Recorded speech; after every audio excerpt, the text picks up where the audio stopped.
players after a defeat like that? And how does restore morale ahead of next week's game away to France and other top one?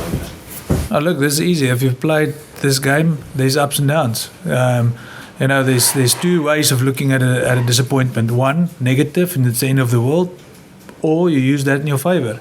And I feel there is change in Italy coming, the way we want to play, the way we see the future. And unfortunately, where do you start that change? And tonight, I think if you go and look at the game again, you'll see that it was errors from our side. It wasn't lack of commitment. It wasn't a lack of ability. It was errors that forced us into defending too much and then chasing a lead of 14 and later on 21 points. That forced us out of our system.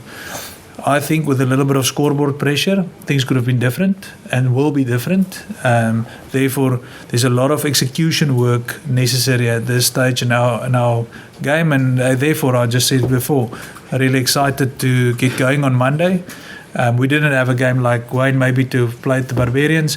We don't have the same continuity that maybe the Welsh had from the World Cup. So there's still a lot of positives to take out of it. I think physically we made a step up. We spoke about being more physical, and there was definitely a lot of good physical presence tonight.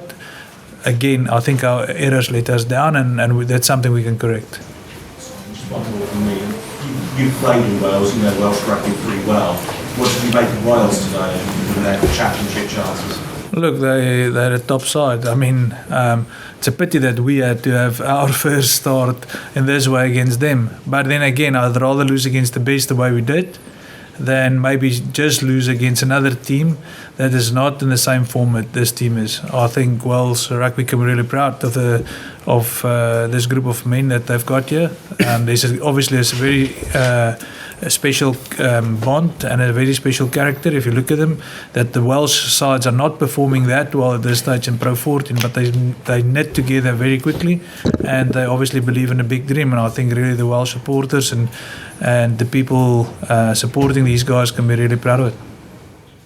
Do you think you should have kicked for some of the 3-pointers in the first half rather than going for something? If you go and look at the win, at what time we got the opportunity to kick, we were already down for 21 points. So the first penalty for us at goal came when we were 21 points down. So for us at that stage, we could decide we take the 3 and we end up losing 42-3, or we take that, we try and install a character building process of which we fight to see if we can't get that point scored. That is something that we have to do for Italian side to stay competitive and be competitive in this competition.